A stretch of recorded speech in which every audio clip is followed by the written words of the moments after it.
Bismillahirrahmanirrahim. Alhamdulillahirabbil alamin. Wassalatu wassalamu ala asyrafil anbiya'i wal mursalin wa ala alihi wa sahbihi ajma'in, amma ba'du.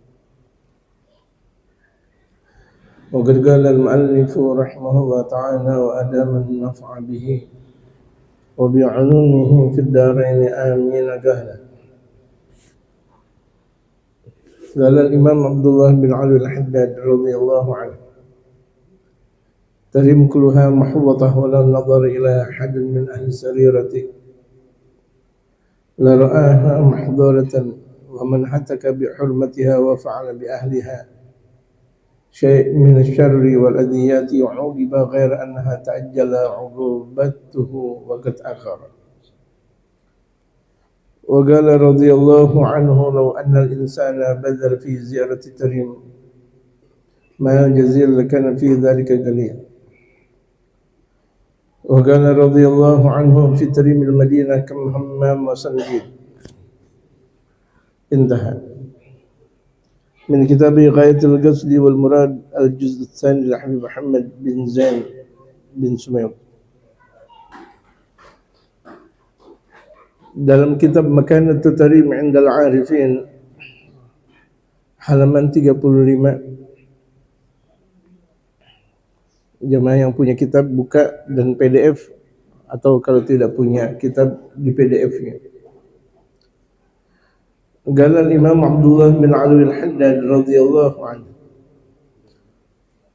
Al-Imam Al-Habib Abdullah bin Ali al-Haddad, yang semoga Allah ridha kepada beliau, amin. Tarim kulluha muhawwadah. Tarim seluruhnya itu terjaga. Jadi kota Tarim itu terjaga, betul-betul terjaga. Terjaga dari apa? Dari maksiat. Cahayaannya terjaga, keberkahannya terjaga, karamah mereka para aulia Allah yang ada di Tarim itu terjaga. Walau nadhara ilaiha ahad min ahli sarirah, andaikan ada satu orang melihat Tarim, tapi satu orangnya itu ahli sarirah, ahli yang mempunyai rahasia tinggi, ahli sarirah, artinya ahli kasyaf. Andaikan ada nih orang ahli kasyaf memandang Tarim, lara'aha mahduratan, niscaya dia bakal melihat Tarim itu mahdurah, terjaga, betul-betul terjaga. Makanya ada sebagian ulama menyatakan idza ammatil buldan fatarim ashwa, idza ammatil buldan fatarim ashwa. Jika kota-kota yang lain itu buta, artinya buta itu rusak. Rusak dia dari berbagai macam kebatilan, dari berbagai macam akidah, pemahaman yang sesat. Fatarim ashwa, maka Tarim itu melek, artinya melek. Tetap syiar Islam di Tarim itu sampai hari kiamat. Dan ini sudah dibuktikan dari zaman Sayyidina Abu Bakar As-Siddiq sampai saat ini sudah terbukti. Di antaranya doa dari Sayyidina Abu Bakar, di mana orang-orang ketika di zaman Sayyidina Abu Bakar banyak murtad, banyak orang yang tidak mengeluarkan zakat. Itu kan di zaman Sayyidina Abu Bakar As-Siddiq sepeninggal baginda Rasulullah. Kemudian banyaknya nabi palsu, dan di antara nabi palsu yang terkenal adalah Musailimah Al-Kadzdzab. Musailamatul Kadzdzab. Itu akhirnya Sayyidina Abu Bakar As-Siddiq memerintahkan beberapa sahabat ke Tarim untuk berdakwah. Sampai di Tarim, yang mereka para sahabat khawatir banyak yang murtad, banyak yang enggan zakat. Rupa-rupanya sampai di Tarim mereka malah dihormati dan ditunggu-tunggu oleh penduduk Tarim. Sampai pada akhirnya penduduk Tarim bukan cuma sekedar bergembira, tapi bahkan mengikuti dakwah para sahabat. Mengikuti dakwah para sahabat dan kemudian melanjutkan estafet dakwahnya mereka para sahabat. Makanya banyak di Tarim itu pekuburan para sahabat. Dikatakan di Zambal satu pekuburan mereka kalangan para sahabat itu dikatakan ada 70 para sahabat yang dikuburkan di Zambal. Min ahli Badar. Sahabat Rasulullah min ahli Badar, dari kelompok Badar. Kalau sahabat Rasulullah yang ikut perang Badar itu kan 313 orang. Ada dalam satu riwayat 314 orang, ada dalam satu riwayat 315 orang. 70-nya di mana? Di Zambal.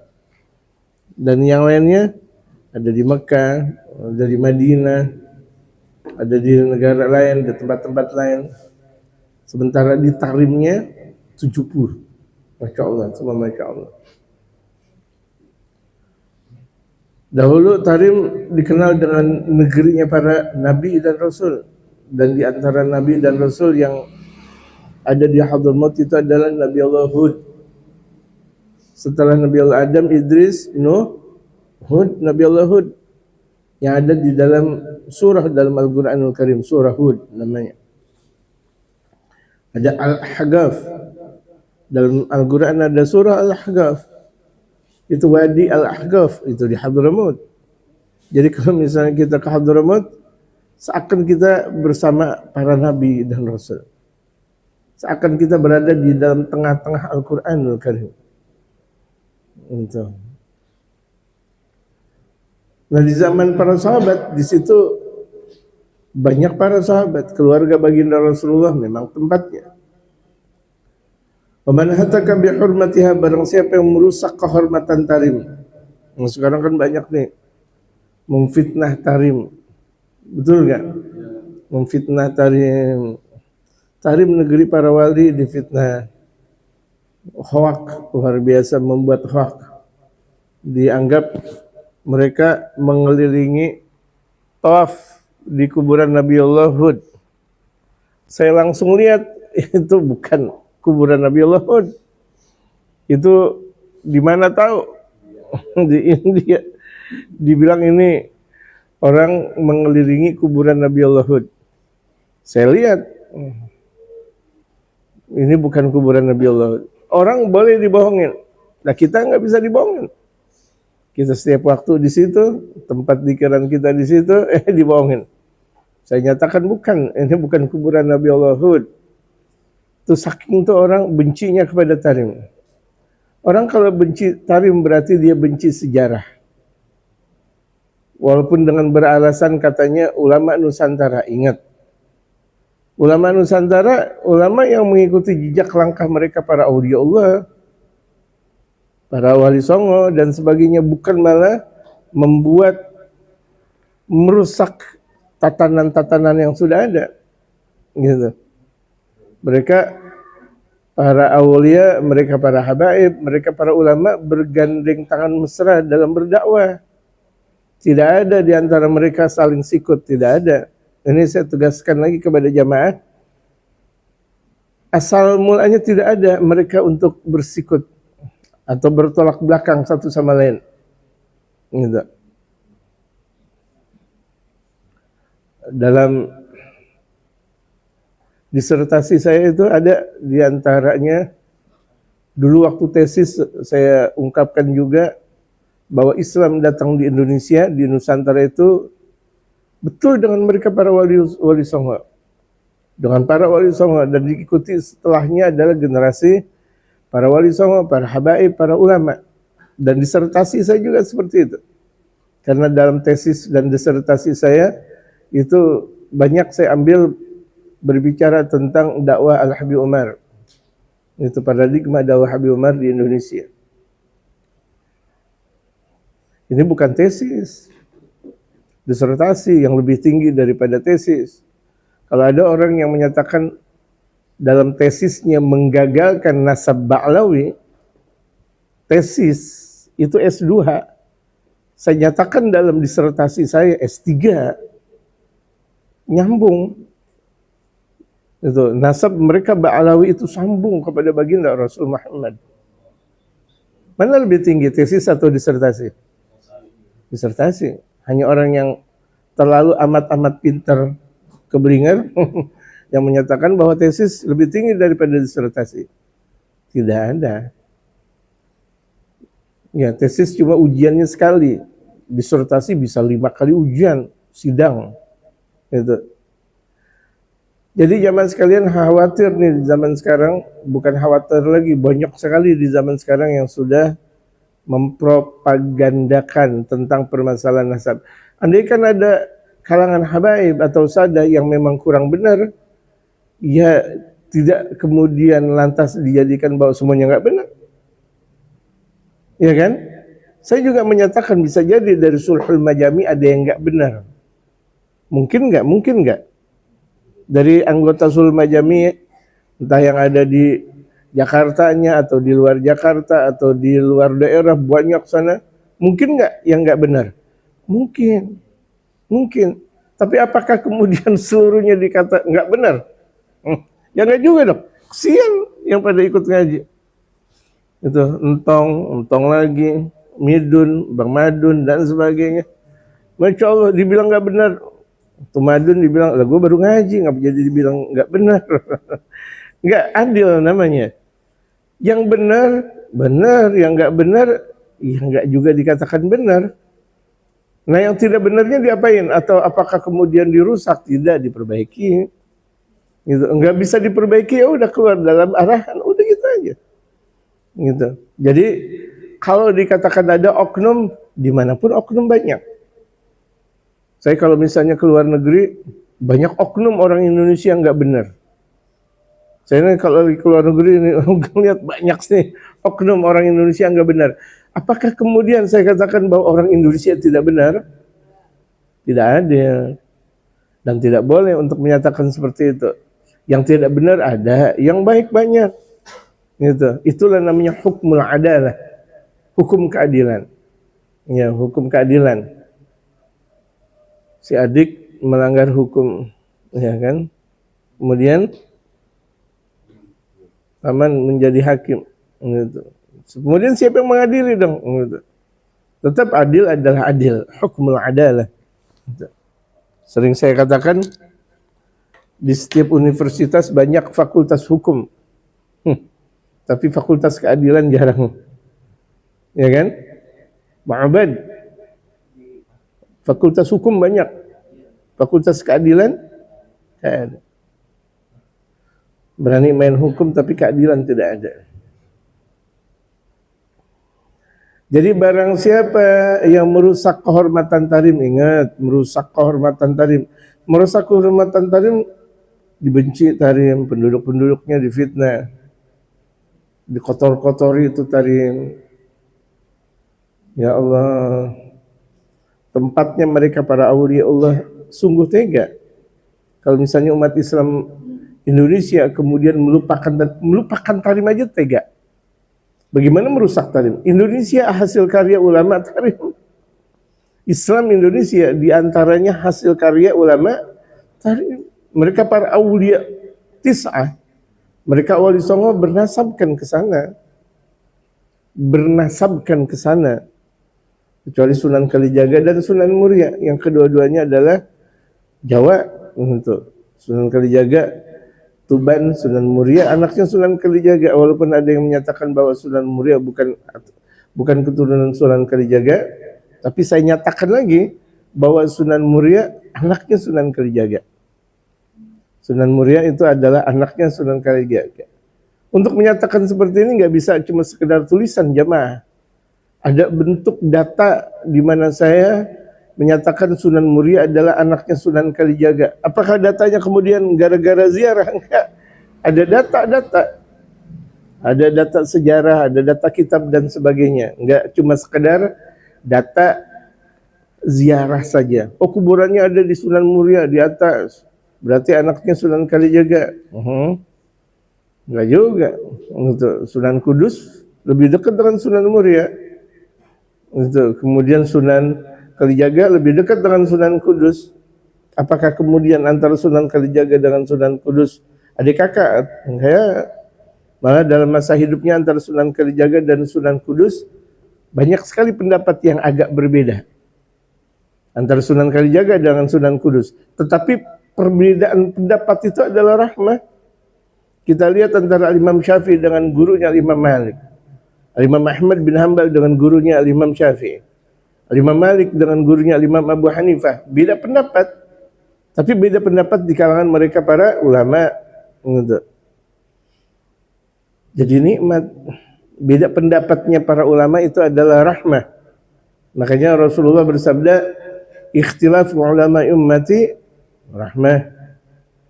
Ikhtilafu ulama ummati rahmah. Beda pendapat kalangan ulama umatku itu adalah rahmah. Rahmah kasih sayang. Seperti orang salat jenazah. Ketika kita menyolatkan jenazah itu palanya palanya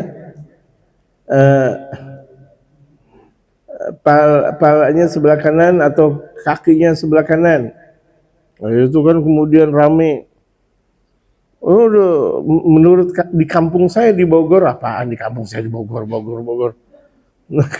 Menurut kampung saya di Peninggaran, nah, itu bukan dalil namanya.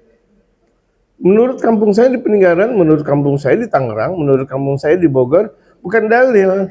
Apa-apaan Bogor. Itu Peninggaran, bukan dalil itu. Dalil itu menurut ulama itu namanya dalil. Dari zaman dulu antara Imam Ramli dan Ibnu Hajar udah berbeda pendapat. Padahal itu masih dalam rangka madhab Imam Syafi'i. Masih dalam madhab Imam Syafi'i antara Imam Ibnu Hajar dan Imam Ramli. Seringkali berbeda pendapat. Tapi berbeda pendapatnya mereka rahmah. Kalau Imam Ibnu Hajar menyatakan kaki sebelah kanan, kemudian pala sebelah kiri. Imam Ramli pala sebelah kanan, kaki sebelah kiri. Sebagaimana banyak yang sekarang kita jalankan. Dan kedua-duanya benar. Kedua-duanya benar. Mau jenazah ditaruh sebelah kanan palanya atau kaki sebelah kanan enggak ada masalah. Karena dua pendapat dalam madhab Imam Syafi'i udah ada berbeda pendapat. Bahkan dikatakan dalam madhab Imam Syafi'i, jangankan si pala sebelah kanan atau kaki sebelah kanan, jenazahnya didiriin juga masih boleh untuk disolatin. Kayak dipakein apa namanya, peti jenazah kan bisa didiriin, boleh untuk disolatin. Jangankan si dia dalam keadaan tiduran, diri juga masih boleh. Bahkan tuh ketika tuh jenazah udah mulai dibawa, kita datang telat. Jenazah udah mulai di mobil, di belakang mobil kita sholat menghadap kiblat, Allahu Akbar, boleh nggak? Boleh. Saking memang artinya mudah dalam syariatul Islam, gitu. Ini rame, enggak bener nih, palanya sebelah kanan, harusnya sebelah kiri. Jenazah udah palanya sebelah kanan, dipengokin sebelah kiri. Puyeng dah tuh akhirnya tuh jenazah. Aduh, udah mati masih puyeng juga. Masih diputer-puterin lagi. Yang muterin orang bodoh. Gitu, kesian banget jenazah. Kalau sholat jenazah jangan habis sholat asar. Nah, ini kebodohan lagi. Kebodohan yang nyata. Banyak di antara kita kalau misalnya sholat jenazah habis asar, nggak boleh. La ilaha illallah Muhammadur Rasulullah. Betul nggak? Akhirnya tuh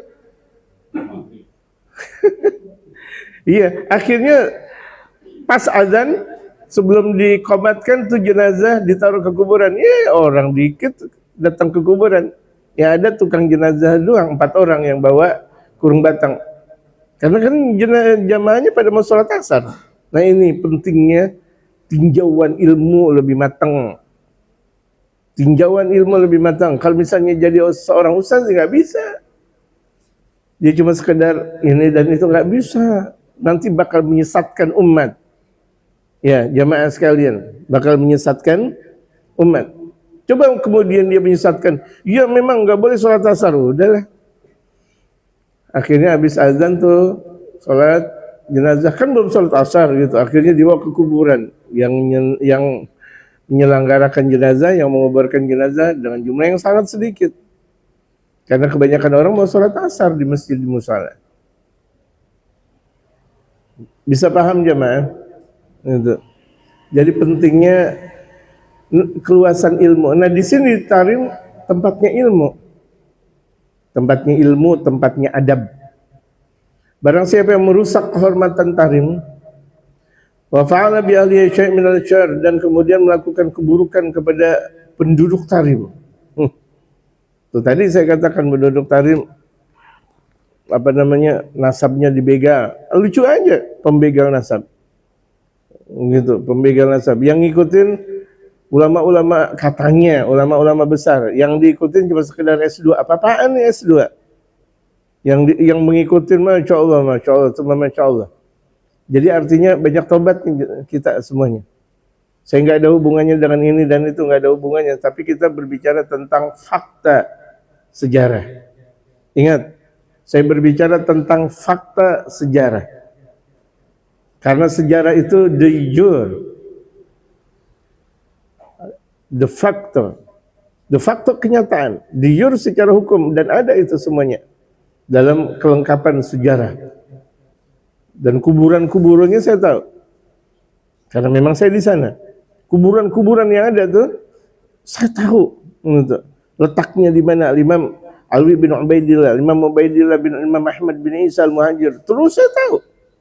Dan memang di situ ada sanad-sanadnya.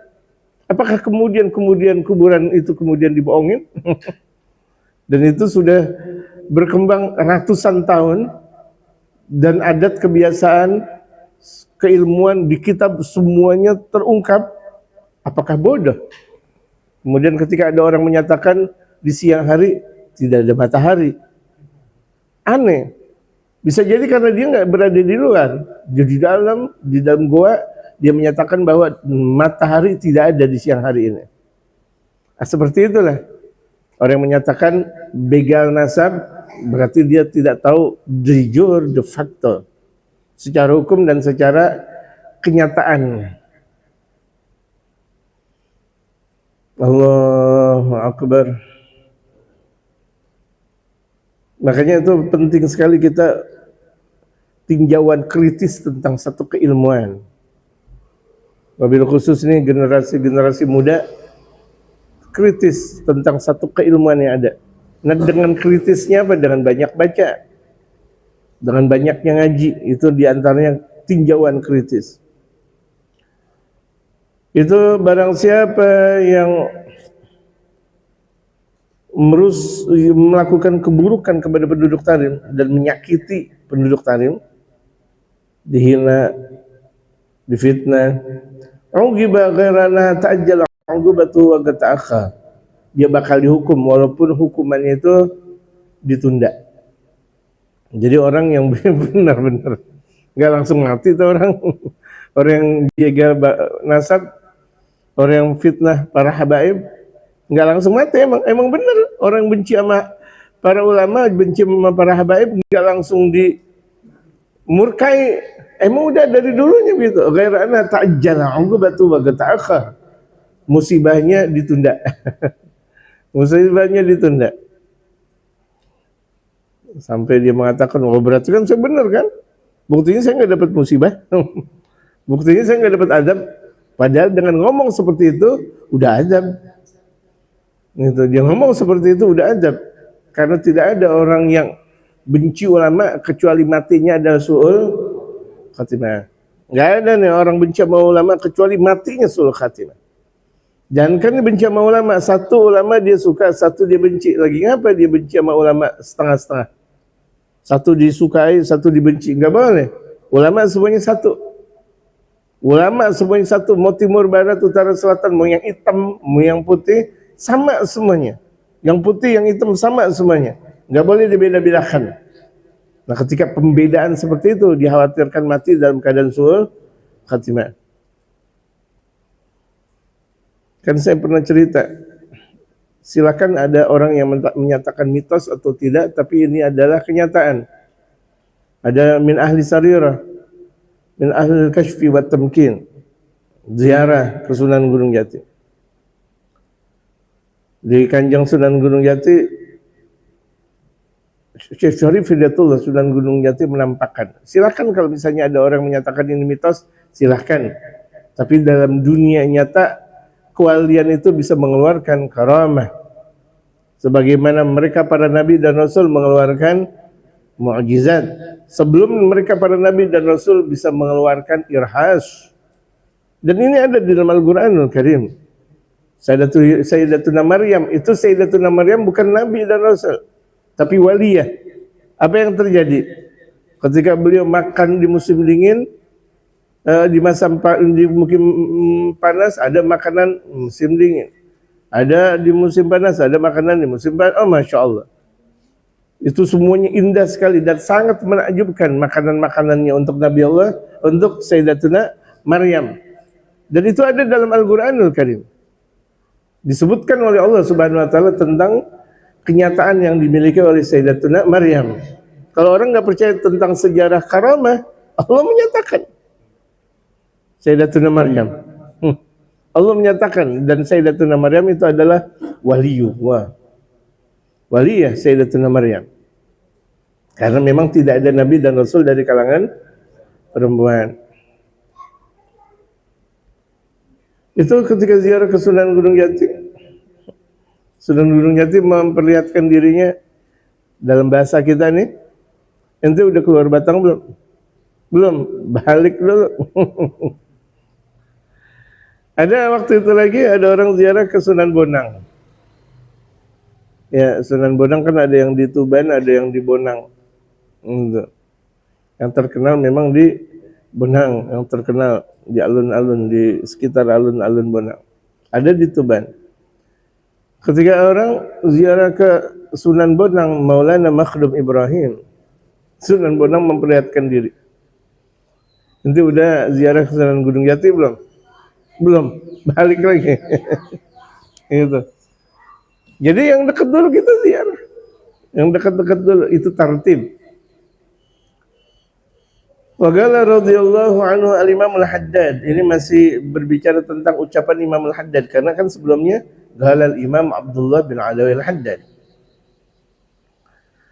Law anna al-insana badal fi ziyarati tarim mal jazil lakana fi dhalika qalil. Andaikan seseorang mencurahkan harta banyak dalam ziarah ke Tarim, dia ngeluarin duit banyak nih mau ke Tarim. Tarim, dia ngumpulin duit demi ke Tarim. Oh, rupa-rupanya malah ngeluarin duitnya banyak banget. Bahkan fidzalika galil, sedikit dianggap oleh Imam Al-Haddad sedikit dibanding apa yang sudah dia terima dari madad Tarim, dari keagungan Tarim. Dia keluarin berapa sih? 50 juta kecil itu, 100 juta harta bahkan miliaran kecil daripada apa yang dia dapati dari Tarim. Tarim memberi, Tarim tumbi, Tarim tu'alim, Tarim turaggi. Allah. Jadi Tarim itu meninggikan derajat, mendidik diri. Tarim turabbi, Tarim itu mendidik. Orang yang tidak terdidik kemudian dia masuk Tarim, terdidik dia. Ada orang sebelumnya tidak ada didikan, barbar dia, barbar. Seakan suku barbar dia. Masuk ke Tarim dengan niat ikhlas, terdidik dia. Allahu Akbar.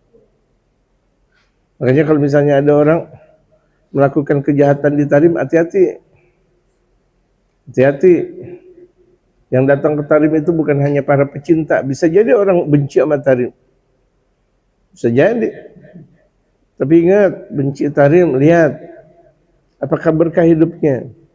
Lihat apakah berkah hidupnya. Membenci manusia biasa ajalah dosa. Ya jamaah, membenci manusia biasa dosa. Lagi kenapa sih harus dibenci?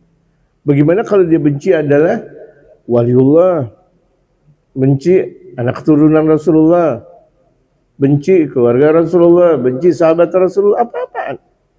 Kalau seorang muslim benci sama pimpinan, Wa qala radhiyallahu anhu fi tarimil Madinah kam hammam wa sandin. Allah. Imam Al-Haddad beliau menyatakan di Tarimil Madinah, di kota Tarim, fi tarimil Madinah kam hammam wa sandin. Di kota Madinah berapa banyak para pahlawan dan pembesar.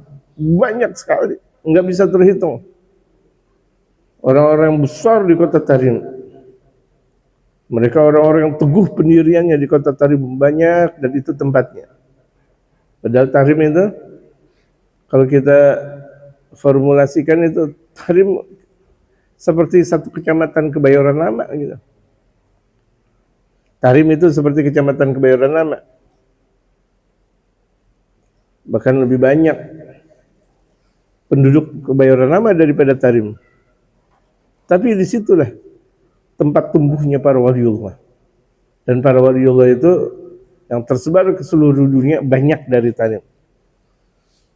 Berarti kalau tidak berkah, mana mungkin bisa menyebar ke seluruh pelosok bumi, ke seluruh dunia. Dan diantaranya adalah Indonesia dan Afrika.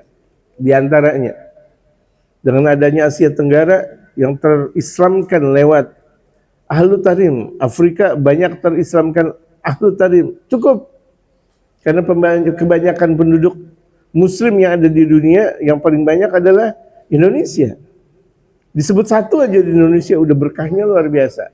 Menyatakan keberkahan dakwah mereka para Ahlu Tarim. Intaha. Min kitab Ghayatul Qasdi wal Murad al-Juz' ats-tsani. Ini diambil dari kitab Ghayatul Qasd. Ghayatul Qasd wal Murad di juz yang kedua. Juz yang kedua, bahagian kitab yang kedua. Lil Habib Muhammad bin Zain bin Sumail, yang dikarang oleh Imam Muhammad bin Zain bin Sumail. Al-juz'u tsani ba'du ma qila fi madhi tarim ala al-sunni al-arifin wa huwa qalilun min katsirin.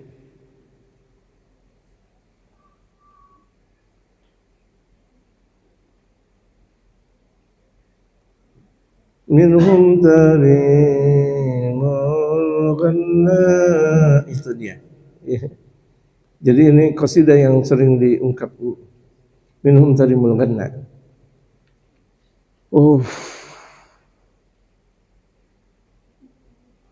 Bagaimana Muhammad Ghazali? Rindukah dengan Tarim? Muhammad? Masya Allah. Wallahu a'lam. Bisa qasidah minhum. Belum belajar. Belajar. Ada gitu qasidahnya. Ada minhum tarimul ghanna.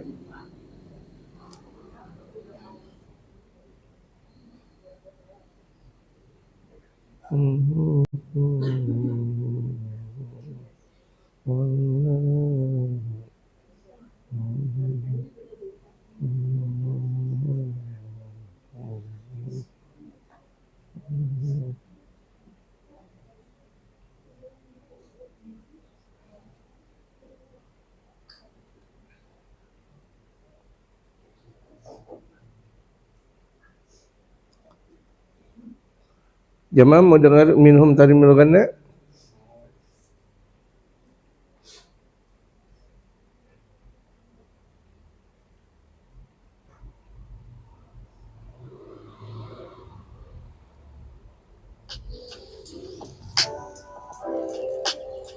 Ini iklan, ini iklan.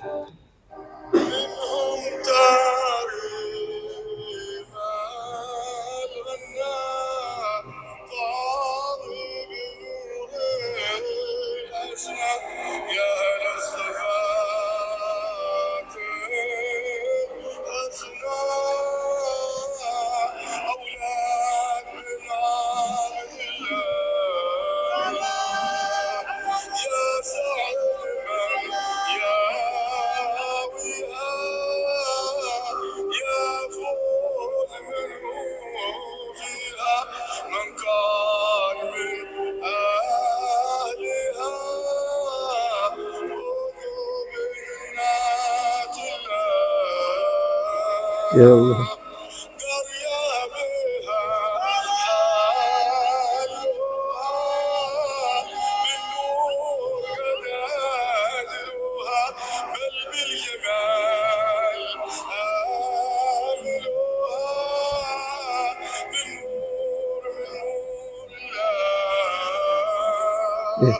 Sini.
Nggak bisa.